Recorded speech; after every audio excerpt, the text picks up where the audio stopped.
If I have to tell somebody rules, it's because they're still a kid. They don't get it. If you get the value, I don't have to tell you rules. And I don't like fucking rules. That's like one of the ways I know I'm dealing with the wrong people, because I got to give them fucking rules. I've got 2 kids. That's where I'll employ rules. And even them, I really don't. It's more choices. Dad, can I stay up to 11 o'clock? You're getting up at 6 o'clock in the morning. How do you feel about that? I'll do it. Okay, tell you what. You can stay up to 11, but if you're not up at 6 with me, not happening again. Now they have a choice. Now they're learning. I prefer choices and values over rules. Part of the problem with our society right now is we're telling people what to believe and we're telling people what they should do instead of teaching them values, which is causing all sorts of pain in our society. Teach people how to think, not what to think. That's values, not rules. Welcome to the Bullhorn Betty Coffee Club.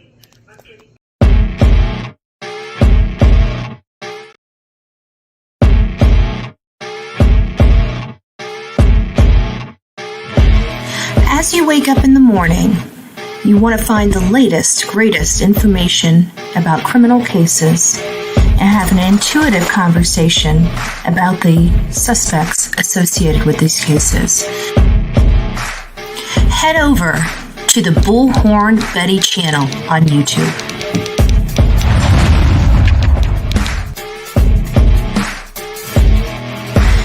Breaking news right here on the Bullhorn Betty channel. Welcome to the Bullhorn Betty Coffee Club. Enjoy your stay and enjoy your day.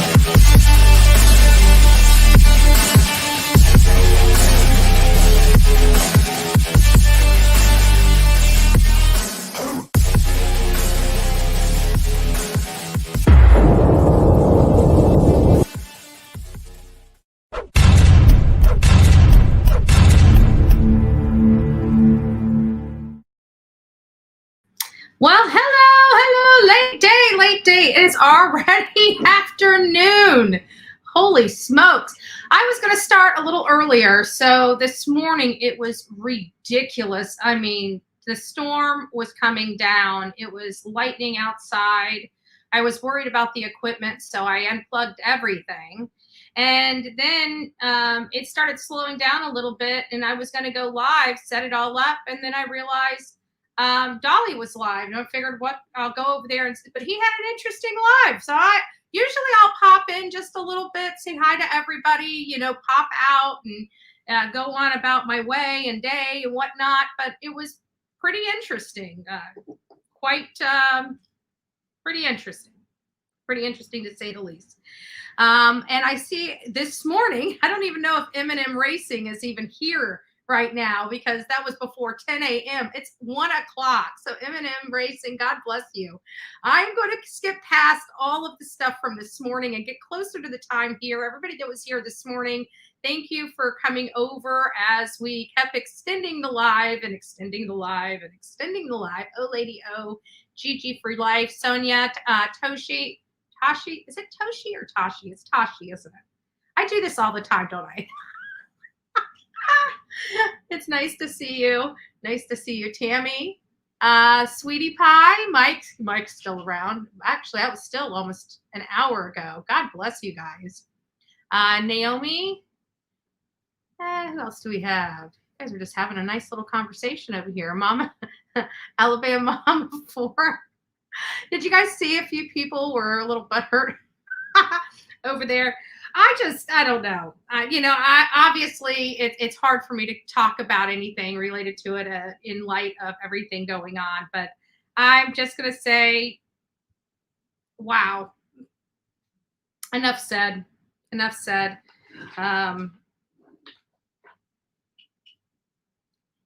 Should be interesting.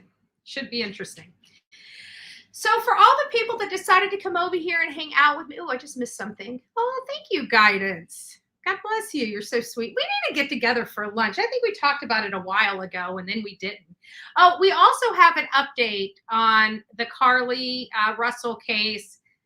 Stuff's still not jiving in that case, and I'm sorry. You know what? I think I have been called every name in the book for stating the position I have in this case, but I'm sorry. This is not our first rodeo. We've been doing this for a while. We tear all of these cases apart.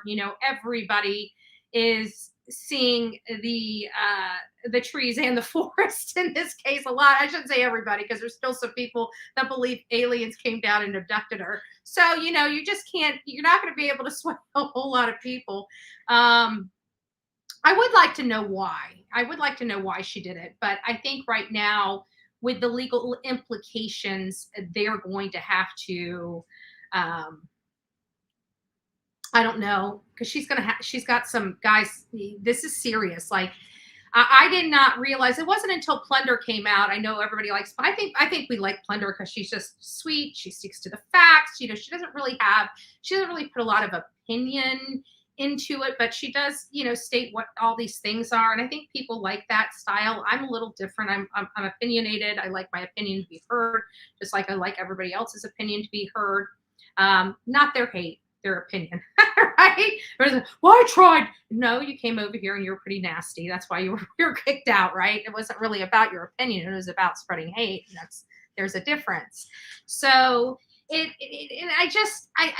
but anyway, she just has a way of explaining. I think she has a way of, no matter how bad something is, she just has a way of explaining and walking people through. And her voice is so soothing, right?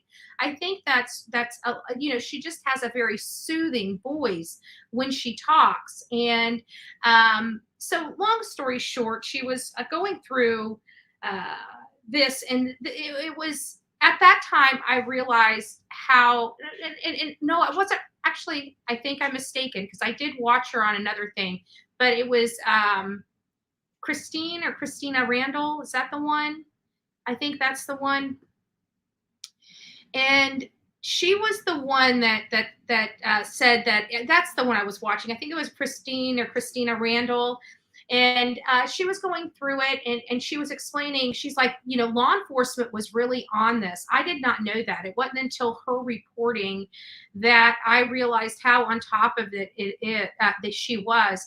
They didn't just get local and state partners. I mean, they had the FBI out there. They had, I mean, a lot of stuff. They call, I mean, no expense was spared on this entire thing. They were on top of it, and they called in all their resources immediately looking for Carlee Russell. So you're talking about you're talking about the local government, the state government, and the federal government. So there is some legal implications, no matter how you look at this, for Carlee. And right now, I think it's going to be hard for her family to speak on what's going on because of the legal implications for her. And I know that's an unpopular viewpoint, but it's based upon all the facts as we know it, the behavior of the police, and now the behavior of the parents. So what do I mean by the behavior of the parents? Let's watch this, and I will get to you. For all those that are coming in, hello. I would usually go through a lot of people's names in here, but what am I listening to? Oh, it's my stove. Hold on a second.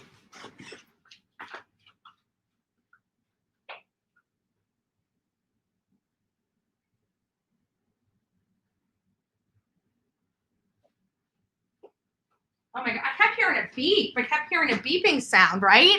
And I'm like, what in the world is that beeping sound? It was driving me nuts. I'm sorry. I'm cooking in there, and I had already did all my adjustments before I started this live. So I forgot to turn the timer off, so it was barking, and it was going to drive me nuts because it won't stop until I go and push the button. So anyways, where was I going?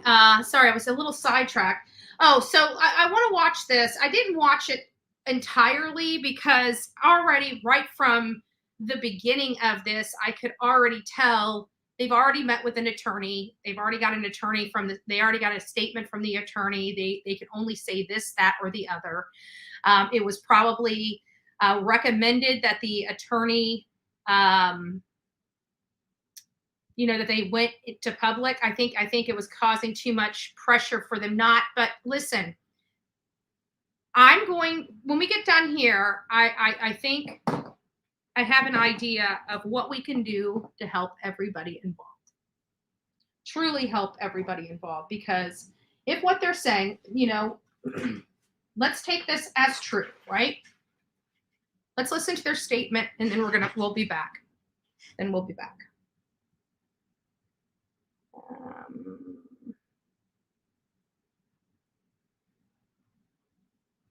Let me take this banner off. What was it like?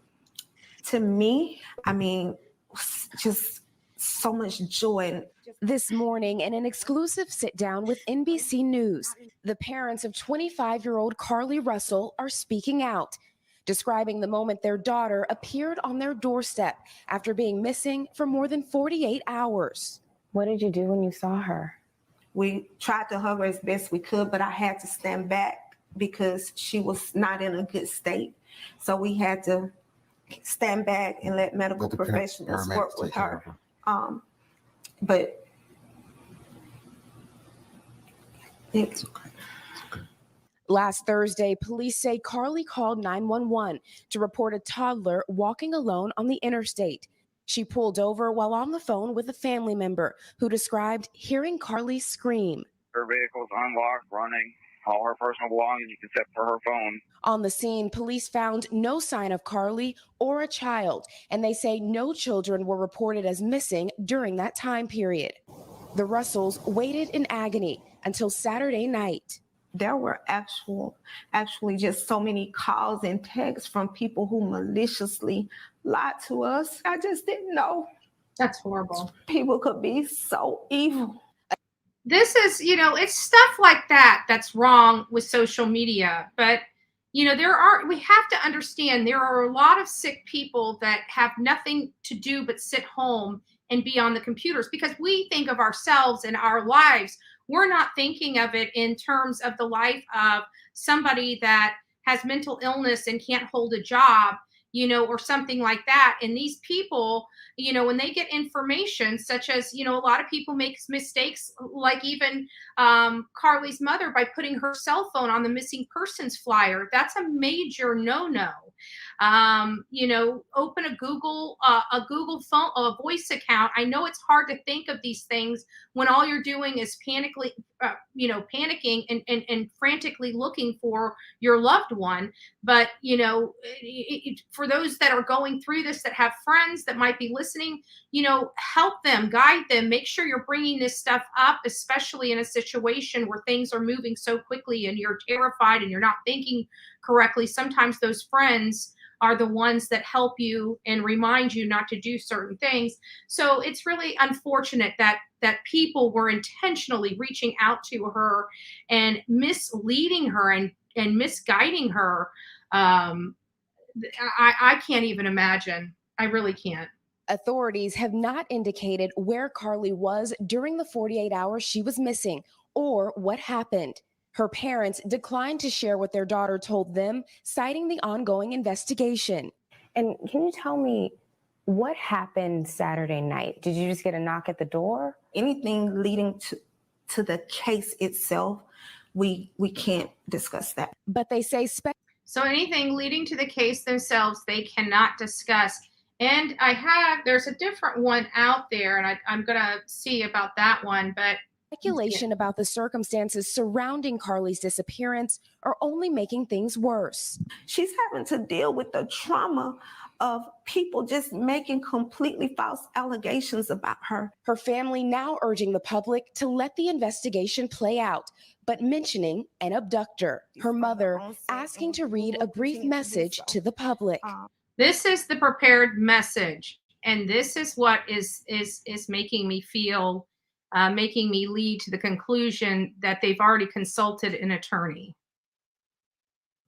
Carlee has given detectives her statement so that they can continue to pursue her abductor. Do you believe that there's an abductor still out there? Absolutely. Absolutely. NBC News has reached out to the Hoover Police Department to ask whether they're looking for an individual involved. Police have just said they're following up on all information provided by Carlee.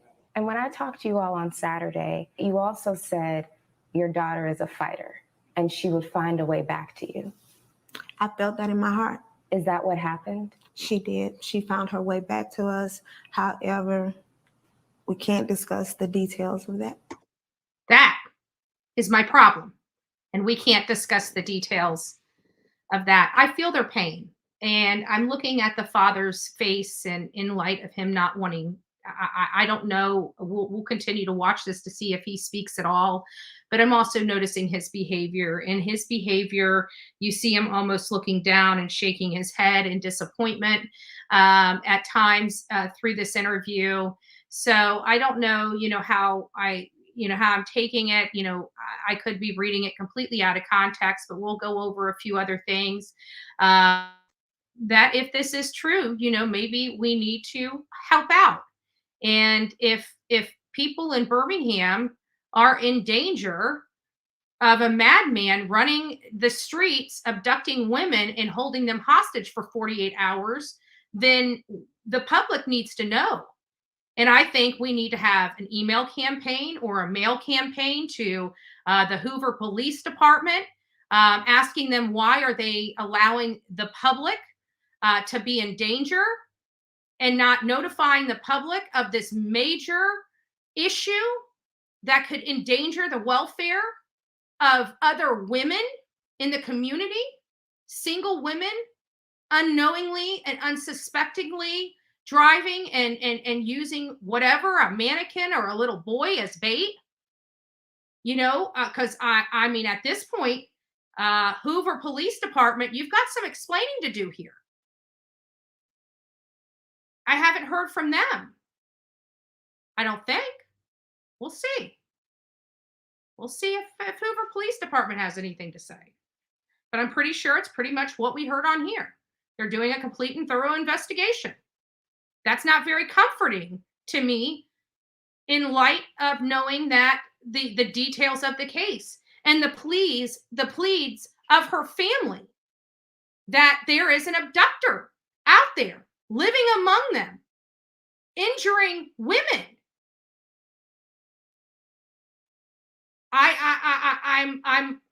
This is a public safety hazard. It is a priority for law enforcement in that community. It is a priority for them to let them know if women like me and you, our mothers, our daughters, our grandchildren, are in jeopardy. Because hearing this, the conviction in her mother's voice that she was abducted, I'm a little concerned for the safety of women in that community. And I think at this point, Hoover Police Department should probably let their public know at this point that there is an abductor loose and on their streets in their community, so people can be aware of their surroundings and call in any leads and any tips of suspicious behavior, so that another unsuspecting single female this doesn't happen to.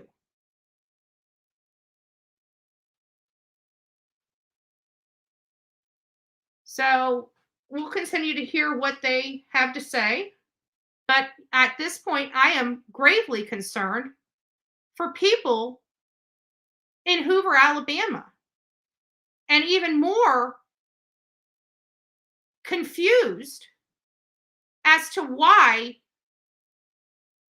the Hoover Police Department is allowing women to unsuspectedly go out and go into danger without knowing about it, and without being told that there is abductors or abductor or abductors on the loose. Just saying. It doesn't make sense to me. But they say one thing is clear. Do you believe she was fighting for her life? Oh, she definitely fought for her life. There were moments when she physically had to fight for her life, and there were moments when she had to mentally fight for her life. But she made it back to you. She made it back. Yeah, she did make it back. All right, Priscilla, so investigators are obviously busy. So her father did say, that was the only thing that he did say, is that she made it back. So the family is standing strong that Something happened to her. Something happened to her. She was abducted.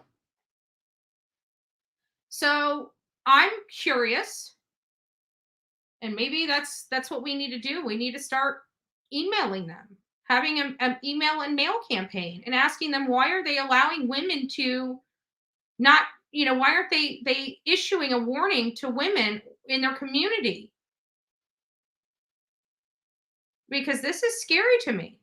I would be outraged if I was in that community and law enforcement is withholding information about an abductor that abducts women. I would be very, very concerned. Her boyfriend put out a statement and says she fought for her life. Well, so did this person, but I still, the evidence, in my opinion, does not align with that theory at all. It doesn't. It doesn't align with that theory. I mean, no matter how you turn it. I mean, people are I've watched people stretch this stuff out and try to make it something it's not. It's not. I'm going to stand by what I know and what I feel. And I'm sorry, but we're going to go back to this and state, we know there's no child. Law enforcement said there's no evidence of a child, no evidence of a child missing. No child. No child. Her car was empty. Her belongings were scattered on the roadway. They started issuing a major manhunt almost immediately. It went viral. We got a camera view coming in with her flashers and her driving almost a quarter of a mile with her flashers on, strategically stopping right before the sign. We see one image get out of the driver's side and walk around the back of the car to the passenger side. You can vaguely see a shadow move over to the tree line on the passenger side, obviously, because the roadway's on the other side. These are facts that are well known and well established. Law enforcement got there within 5 minutes.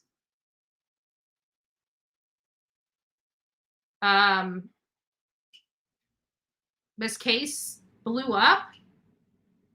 She was let go at some point.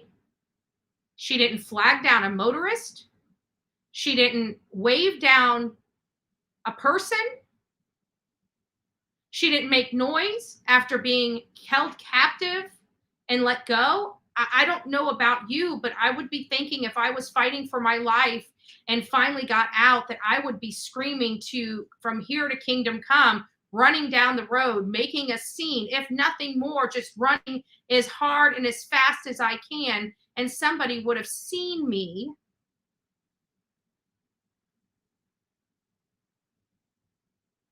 She comes back 48 hours, right after the 48 hours of her disappearance.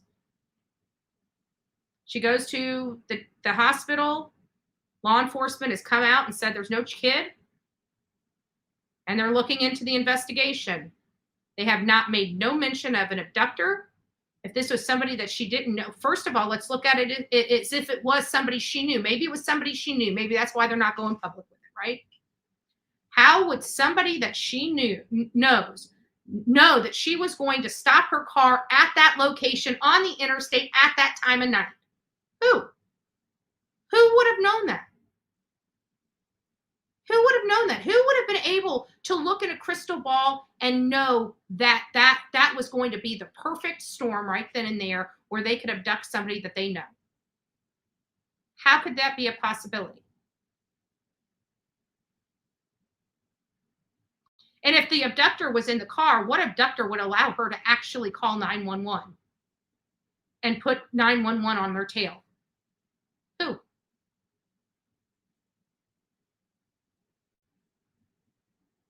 There was one person that got out of the car. There was one shadow at that car. There wasn't two. There was no car that pulled in front of it, no car that pulled behind it. Law enforcement knows it was her that called them from that car. The sister-in-law knows that it was her because she knows her voice.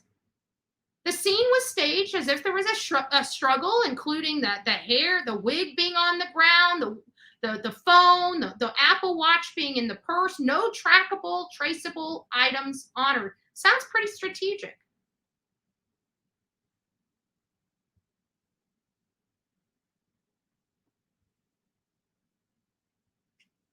So, you know, I don't know. Call me crazy. I don't know. I don't see where this is an abduction. How did she get abducted when there was only one shadow?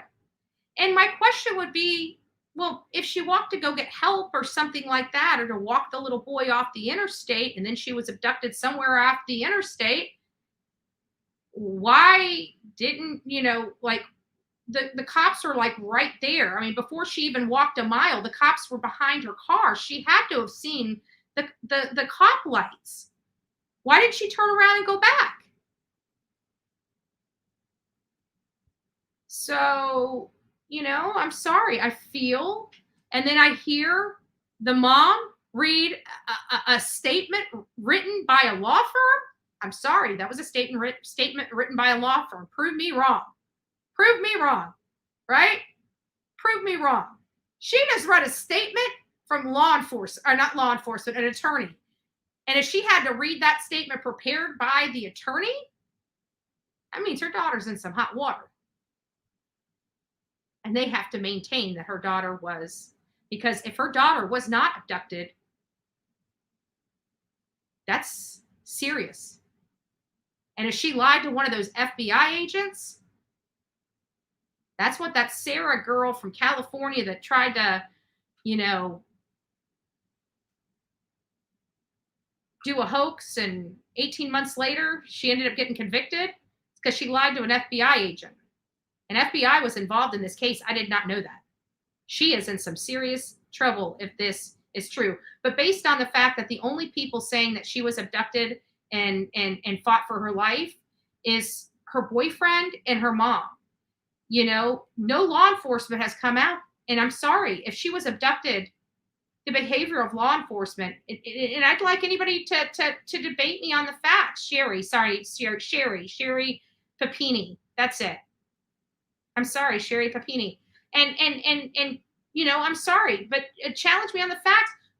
Show me when there has been an abduction that there was not a press conference. An abduction of somebody that nobody knew and somebody was at large. I mean, they're not even asking for videotapes of businesses in and around the area. I mean, come on. It says BHP, I really think you're right on this one. That's sweet. I'm laughing because you must disagree with me on a lot. I appreciate it. Thank you. God bless you. God bless you. That was cute. That was cute. I got a little chuckle. I'm sure you did too. I'm sure you did too. You're probably surprised. Oh my God, I agree with me. That's okay. God bless you. God bless you. Anyways, that's why I said, you know, maybe we need to pressure law enforcement to come. If there's a public threat, they need to say it's a public threat. If there's no public threat, they need to say there's no public threat. They need to tell somebody something. And people are saying the family doesn't owe us a thing. Okay, well then I give you the family doesn't owe us a thing, but our paid officers, our chief of police damn sure does, because they used a lot of taxpayer money on that search. And excuse me, that was federal money too. That means that was my money. That was your money. So we have a right to know. Maybe we don't have a right to know from the family, but we damn sure have a right to know from law enforcement, our employees. So they need to either tell us there's a threat or tell us there's no threat. But I think they need to tell us something, and they need to tell us something soon, because I'm telling you, if people are going to, this is going to start getting serious. They're pitting one people against other people, right? They're pitting the people that believe she was abducted against the people that know that this is a hoax, and they need to come out and come clean with the public, because what's going to end up happening is it's going to spill over, right? And it's going to spill over to law enforcement, where their phones start ringing off the hook and they start getting thousands and thousands of emails and letters. Does it really need to get that way for them to say, look, this is what we've got. I mean, just saying, we've seen it happen before, right? We've seen it happen before. Anyways, getting on to what we're actually here for is the new documents related to Bryan Kohberger, but it's not just that. It really isn't. It's not just that. It is the newest. We're only going to focus really on two documents that I find really, really interesting. The newest document one of the newest documents that was released is the reply in support of the motion for protective order. And this was actually, where's the page? Signed in by the state attorney. I'm almost, yes, the state attorney. So they're replying in support of the motion for protective order. And which I kind of find a little odd, because it is about the forensic genealogy testing and analysis that they have been fighting over it. So the state's trying, if people aren't familiar with this, hold on, I just had a drop on my internet. I'm not quite sure why. It's coming back up now. Just give me a second. That was a little weird. We're back. We were probably back before this, but at least it doesn't even have the thing on the little gauge on there. So it's really only one document that just recently came out that I found interesting, because we spent a lot of time discussing DNA, which, you know, I've explained to a lot of people. We can get an understanding of it, but we're never going to fully understand it, because it's just beyond our comprehension. It really is. It's beyond a lot of attorneys' comprehension. That's why they bring in forensic experts to try to explain it. But I have to believe that in part that a lot of juries just trust the science. You know, they know it exists. They don't understand. They don't understand it. You know, even the ones that have like engineer type brains, they don't understand it, but they have to trust what the doctor is saying is true, right? That how they extract it and whatnot. We have like almost a trust in our medical profession, because even as a juror, we're not going to understand DNA. So we either have to totally exclude DNA because we don't understand it, or we have to rely on experts and trust their expert opinion. So I think that that's where it really relies on. But that's not really been the argument with this forensic and genetic genealogy testing and the family tree and everything that surrounds this. What it's been about is they're wanting them to produce those documents. And it didn't really become clear until this latest document, almost the clever way that it's done to keep it out of the courts. So I wanted to show you this. And I thought it was pretty clever how they did it. Like, we are learning, especially with this case, and I think it was another case before this, maybe it was the Letitia Stout case, I'm unsure, that I learned that the FBI, when they come aboard, they almost sign, I want to say it's like a confidentiality agreement, a non-disclosure agreement, you know, something like that, that they sign out. Now, I know that I don't know the specific, it's one or the other, that they have with the local, you know, law enforcement agency that they're providing resources for. So we've heard that before. I think even Sarah brought it up on News Nation, on one of the News Nation broadcasts or whatever. Othello Lewis, yes, but everybody keeps trying to assume, right? They're trying to assume something justifies these facts, and that's where the misinformation, in my opinion, is going around with this case. It's not by the people that are following the facts that say, hey, this doesn't smell right, and nothing has followed any kind of this. And if it was, if that's the case that it was, she would have been admitted longer than less than 24 hours when she went to the hospital, the evaluation.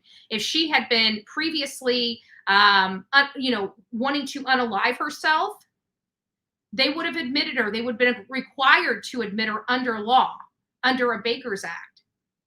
And she would have been held there for 72 hours by law. They would have had to.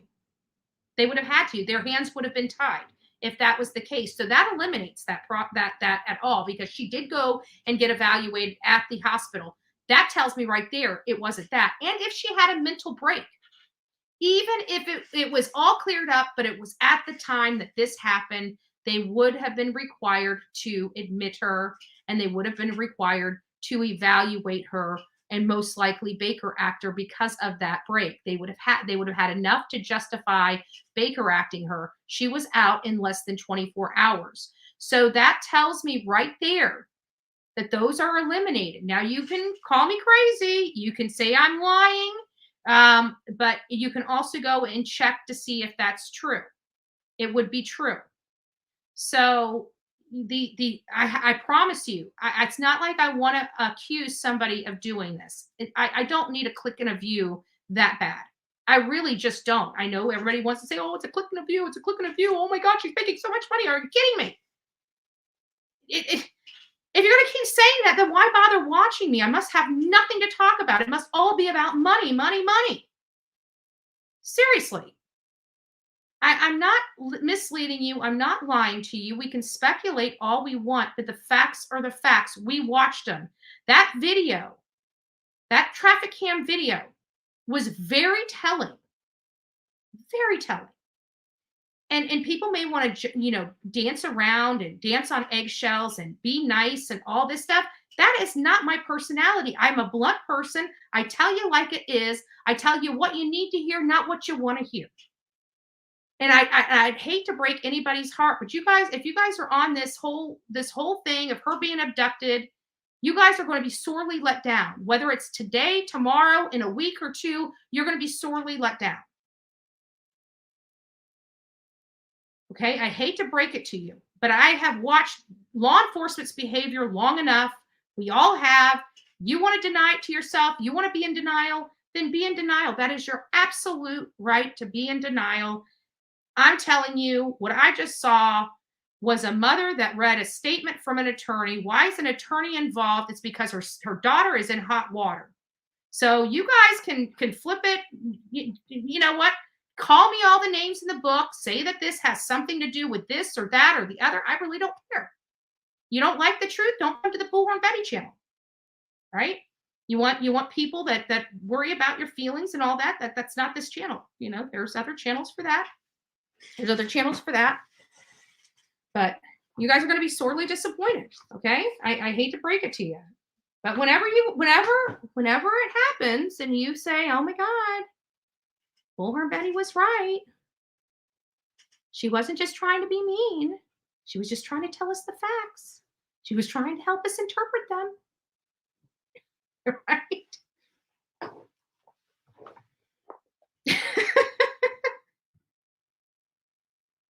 I got no dog in the fight, folks. I got no dog in the fight. I'm happy the woman's home, to be honest with you. I'm happy I didn't have to go, it was going to be a trip, right? I was going to have to be searching for him, putting up flyers, being out in this summer heat. I'm glad the lady is found, not for my own personal benefit, but for hers and her family's. I'm really glad she was found. But let's quit lying. That's all I'm asking. But at this point, I can promise you, she can't come out and tell us what truly happened, because it's now a legal issue for her. I can tell you that. She's in a legal quagmire with law enforcement. I promise you. And you guys can say I'm the meanest person in the world, but just sit and wait. You'll see I'm right yet again. And then what are you going to say? You know what they're going to do? They're going to sweep it under the rug and act like I never said it and be so shocked. Well, oh my God, I can't believe it was a hoax. Well, okay. Quit staying on them channels that like to lie to you. Anyways, getting over here onto the Bryan Kohberger thing. So the new document that was shared that I'm going to be focusing on is the reply in support of the motion for protective order, and this was filed on July 14th. This right here is the one that was filed back in June, a month previously, June 16th, and this was the actual motion for protective order. And here's how clever it is. Remember us going over this, and I know the people that come here daily, you'll remember us having a great conversation about this. And it's right here. It's about how we were talking about the genealogy conducted by the FBI resulted in a lead that pointed law enforcement to defendant, right? And I told you, I said, this is kind of going to be almost, I don't know if I want to say the catalyst of them not having to turn this stuff over. One, according to the, let me make sure I got it right here. I don't want to misspeak because Lord knows, streets of YouTube.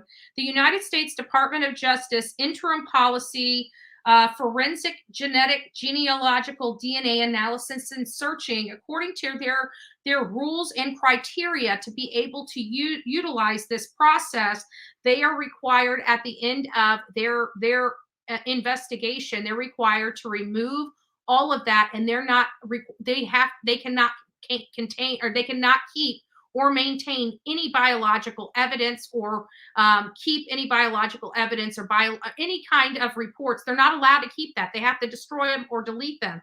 So once they were done completing their family tree, they deleted the entire profile out of whatever database that they were using. You see what I'm saying? And so now the Bryan Kohberger's team is saying, but wait a minute, we want that. We want to know how you prepared your family tree. Well, it wasn't the state that prepared the family tree. It was the FBI that prepared the family tree. And as the FBI stated, they have removed and or destroyed, disabled, or otherwise what they had for this file. That means they don't have the profile, they don't have the account, they've deleted everything. They don't have the family tree that they built and prepared. They also, you remember, the family tree produced familial matches, and therefore during that familial match may have led to hundreds of unknowing people being brought into that search. So they are trying to protect those people in that search as almost confidential informants. Remember that conversation that we had? So they have all these things in this protective order, and now the state is saying that he agrees with this whole protective order. So I don't know if that means they're going to turn over some stuff or not, because the motion for protective order and the reply in support of motion for protective order are both filed by the state. So it's a little unclear to me why they're doing this. I don't get it. So either way, we have the FBI stating, or the state stating that the FBI's genealogy work that they did resulted in a lead pointing to the defendant. And here's where it gets interesting. So now we're coming to the new document that was just filed on July 14th. And this is the reply in support of the motion for protective order. Again, funny to me, because they're both coming from the state attorney's office, which is crazy. Like, why do you have a motion for protective order and a reply to your own motion for protective order? Just seems a little weird to me, but obviously not uncommon, right? And so when we go to page 6 of this is a really, really interesting article, and we're going to go over it because I think the first 5 pages hold a lot of great information. But this is where it comes down to one of their arguments. It says, and the state does not possess FBI records related to the IGG. So they're basically saying, not only should we not have to turn these over, but we don't even have possession of any of these records. The FBI does. So they're basically saying you're going to have to subpoena the FBI for these records. In my opinion, that's what I think they say. And the FBI's high-powered attorneys are going to say, we destroyed everything. When they try to subpoena this paperwork, they're going to say, we destroyed everything. We didn't maintain any of that in accordance with the United States Department of Justice interim policy, forensic genetic genealogical DNA analysis and searching. You see how that works? So I'm still curious how the judge will end up ruling on this protective order for the investigative genetic genealogy testing. But in my opinion, I kind of feel like it's not going to go really anywhere. It's not, you know, I mean, like it's not the crux of the prosecution's case. So I don't know if if it's the defendant is even entitled to it. Naturally, the state is going to say that they're not entitled to it. And naturally, the defense is going to say, yes, they are entitled to it. But I really don't, I mean, I have to agree. I really don't know what exculpatory evidence this does have. But you know what? At the end of the day, it may have exculpatory evidence. That will be for a judge to decide about this investigative genealogical testing. But I have to say, I think it's kind of funny seeing how they're playing, you know, kind of this shell game, right? Right? Who has the documents that the defense needs? Like, they're really fighting hard not to turn this over. And I don't know why. Like, is there something foul with this whole concept? Did they do something they weren't supposed to do when they were conducting this type of investigated, you know, genetic genealogical testing? Or, you know, is it the fact that they really don't want it as well broadcasted or as well known that these types of testings are happening where they jeopardize the business of these DNA companies? I really don't know. I don't know. But in this new one, like I said, I wanted to start from the very beginning and just go over it so you guys have at least a little bit of an understanding for this. I know we typically open up the phones and all this other stuff on the show. We had a late start today. I'm kind of like off kilter, if you guys haven't noticed. Right? When I start this late. But again, the storms were horrible today. They did eventually clear up, and when they cleared up and I got the equipment all set up, to be honest with you, Dolly was live, and I was, like I said, I usually just go over there, pop in for a few moments, say hi to everybody, and I'm out. But he did have a very interesting live today. Very well informed. I just keep, you know, it's sad. I just keep wondering when people are going to realize they've been lied and manipulated about me. And now, granted, I do have a past. I've done a lot of stuff. I've never denied that. People embellished it a lot worse than it was. You know, me personally, I believe protesting is the most American thing you can do in this country, and people frown upon it. But I'm not a bad person. You know what I'm saying? Like, I'm not a horrible person. I don't do despicable things. It may be maybe in poor taste, but not despicable. Not despicable. And everything that they keep trying to say is despicable about me comes out that I didn't do it and they did. And I just keep wondering when the rest of, you know, people are going to realize that they started this over a year ago. They made you guys hate me. They manipulated so many people. And then now the you know, everything comes to light and people are starting to see this and so shocked. Well, you know, in all fairness, I tried to say this over a year ago and nobody wanted to listen. Everybody just wanted to hate me. Nobody wanted to listen because they have been manipulated and lied to. And nobody would listen. And even now that they are starting to listen a little bit, you can hear the disdain still that they have for me. And it's like, I didn't do that. You were nicer to this lady that did despicable crap than you were to me. And what did I do? I hurt somebody's feeling by protesting? Seriously? It's because I'm not sweet. I'm not a nurturing mother type of thing on here. And how, you know, and talk about, you know, women's rights and stuff like that and how I have to be sweet and everything like that. And you know what? If a man acted the way I acted on here, everybody would be just fine with it. But because it's coming from a female, they have a problem with it. And that, you know what? It bothers me a little bit. It bothers me that men can act like complete a-holes on here and everybody's okay with it.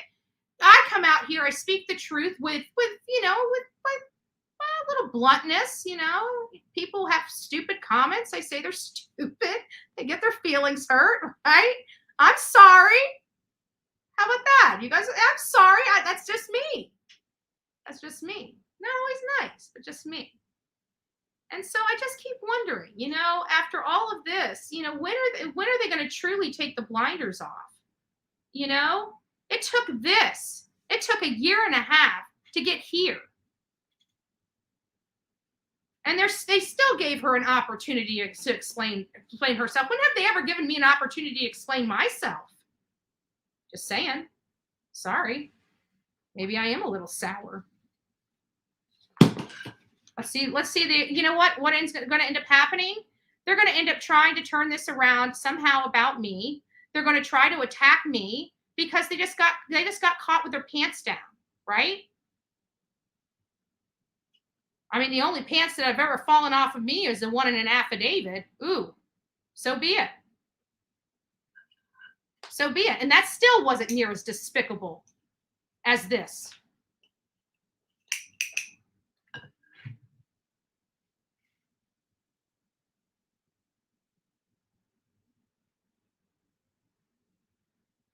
I have no time for bullshit.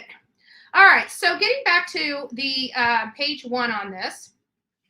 Let me get it down. There we go. I just thought this was really interesting because, you know, we've already discussed how they say it's not part of Rule 16, which tells them that they have to give them basically all the documents, any kind of scientific stuff. So they're trying to squeeze this in on a scientific, you know, like it was a scientific study. And they're like, no, it wasn't a scientific study. This is open to anybody. You know, the putting together of the family tree is no different than what is available to the public, basically stating that, you know, even the defense can go and plug this sampling in and do their own family tree and most likely get to the result that they had. They can do that themselves and probably should. You know, if it is brought up in court, they can refute it by saying that's not what we came up with. But you're probably not going to see that. So they're basically saying that this does not, that this is not required under 16. And then they go into starting to explain some of the things. Here's some of the items that I highlighted on my copy, which is on page 2, halfway down, right there. And it's right here where we say presumably. Oh, you guys can't even hardly see that. Oh, let me just get it down just a little bit more. Let me get it down just a little. There, I think you guys can see that. So right here where it says presumably, right here. It says, presumably then the defendant was attempting to show how the IgG information is material to the preparation of his defense when asserting that someone other than the defendant may have placed his DNA on the K-bar knife sheath. So they went through this laundry list here. You know, I didn't read it all to you, but they went through this laundry list here. And they're basically saying that the only way that they could get this is if it's any material to the preparation of their defense, which they're saying it can't be because this doesn't make sense. I'll read it to you. It's material to the preparation of the defense are intended for the use by the prosecutor at trial, which it's not, were obtained from the defendant or defendant belongs to the defendant. And so they say as best the state can tell, the defendant is not asserting B or C, which is B was the intent to be used by prosecutor at the trial or belong to the defendant. So they're saying that he's not asserting those. So basically the only thing he's asserting is that the material is needed for the preparation of his defense. And they're saying that as best the state can tell, defendant is not asserting B or C applying to the IgG information. Presumably, then the defendant was attempting to show how the IgG information is material to the preparation of his defense when he asserted that someone other than the defendant may have placed his DNA on the K-bar sheath. But the state is at a loss as to how that theory supports the claim that the IgG information is material to the preparation of his defense. And that makes sense to me because, in all fairness, he has transfer DNA on that sheath, which means that there was some type of friction against him. And those snaps are very hard to come off. So you could presumably think that he would reach down, undo the snap. And during that, the friction from undoing that hard snap is what led that little bit of touch DNA on the snap. But they're stating that, but see, that had nothing to do how that DNA got there, whether it was planted, whether somebody is trying to frame Bryan Kohberger or not, has nothing to do with the investigative genetic genealogical testing. It has nothing to do with that. It would have to do with the transfer of that DNA, not the testing thereof. So they are making sense here. Like, even if you're trying to say this is material to your defense, how is this material to your defense? It's not material to your defense, and it's not material to our prosecution. We're not using it. So I'm still interested in how they're going to get this in. They also say the S&P file uses the IgG was created from the same DNA. So they did a DNA and they broke it and did STR as well as SNP testing for that. So it was one sample that they did both testings on. They got both profiles from that one sample. So the defendant wishes to explore the theory of his DNA was planted on the K-bar knife sheath. He is free to do so. But the family tree created by the FBI has no relevance to that theory. So it's becoming very clear that they're wanting to keep the FBI and their procedures and practices out of the courtroom. This is their policies, their procedures. And like I said, it's going to be hard for the courts to force the FBI to produce something they do not have. They've destroyed it, not in an effort to destroy evidence, but in an effort to follow their internal policies and procedures. See how that works? And this really gives you a good breakdown, a good idea of how the DNA was done. Hold on just a second. There we go. Can you see that? So here is the knife sheath at the scene. It goes up for DNA extraction at the Idaho State Police Crime Lab.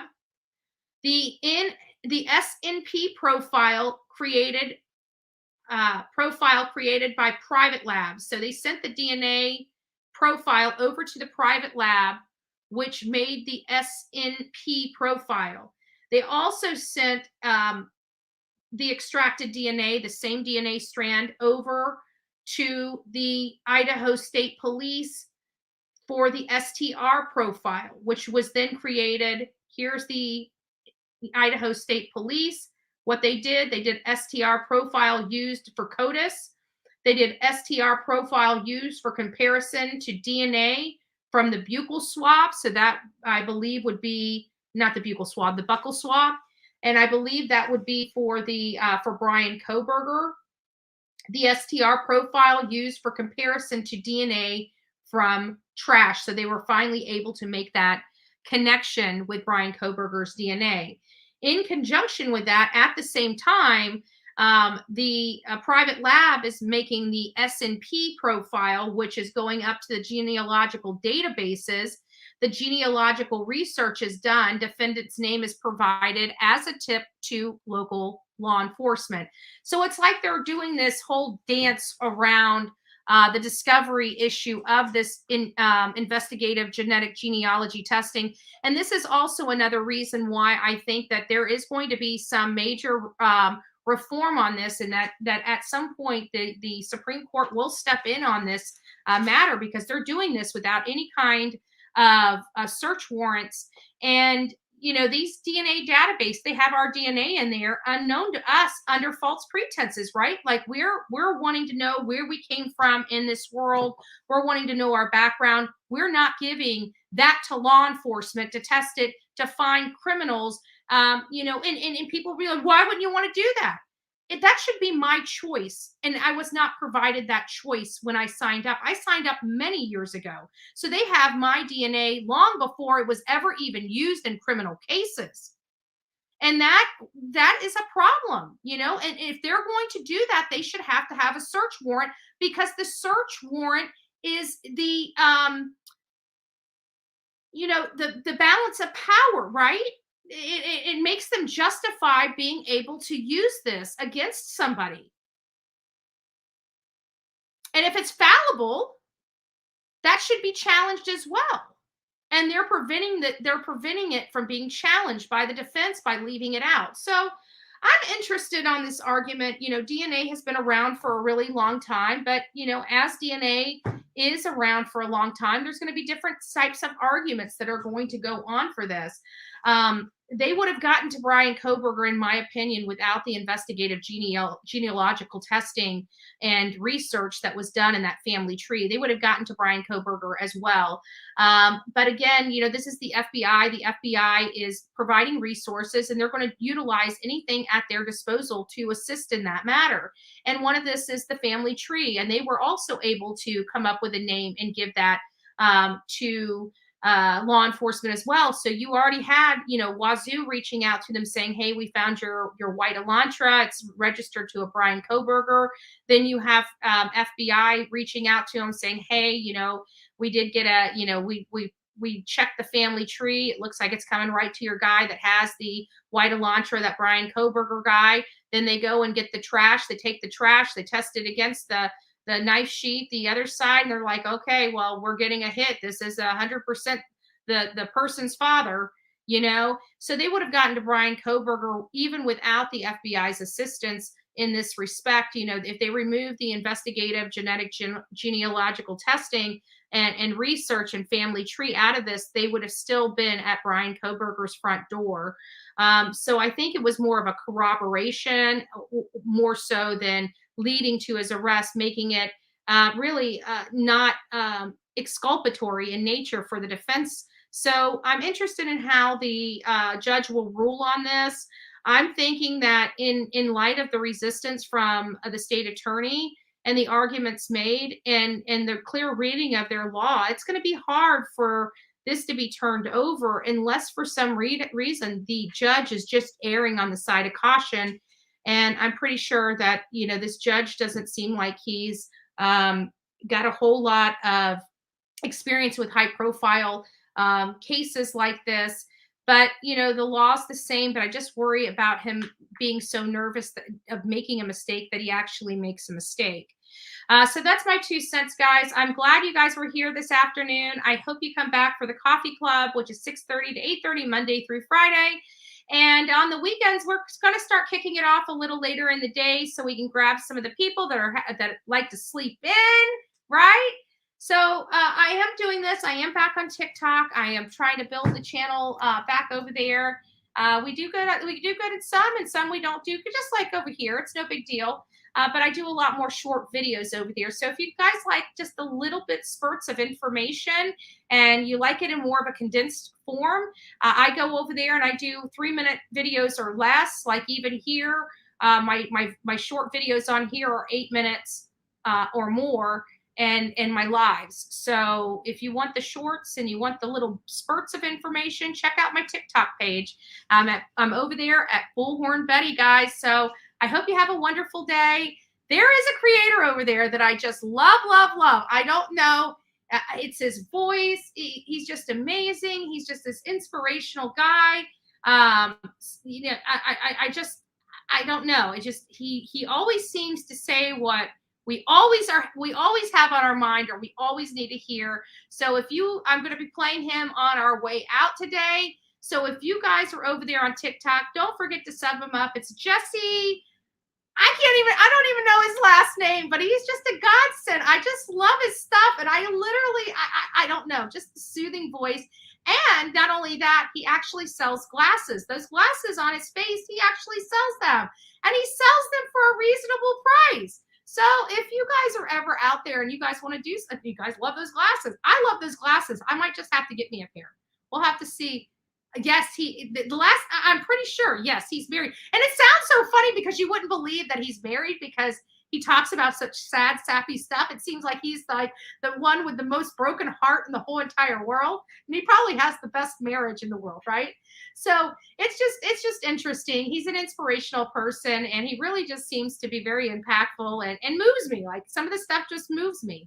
So check him out. I'm going to go out with him.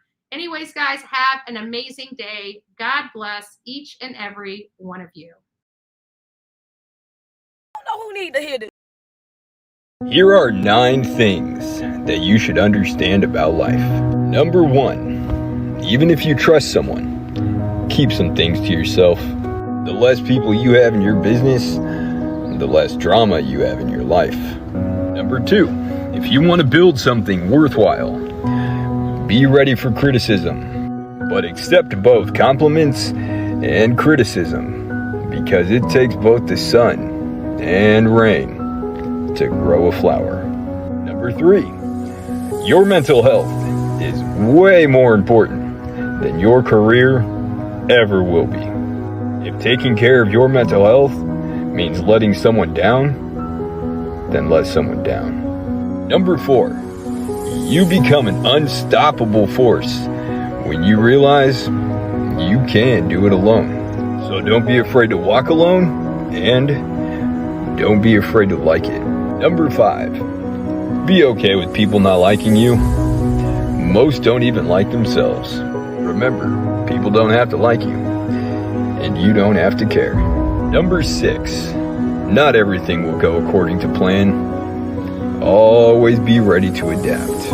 Sometimes unexpected events can be a life blessing. Number 7, you can always choose to be happy, no matter what happens in your life. Being sad, never an option. The key to being happy is to know that you have control over what you accept and what you let go of. Number 8, don't waste your time stressing about things you can't control. One of the happiest moments in life is when you find the courage to let go of what you cannot change. And number 9, choose a direction and make sure you surround yourself with the right people who have the strength you lack. With the right vibes and the right people, it's easy to create something magical. And remember, you can't do epic shit with basic people.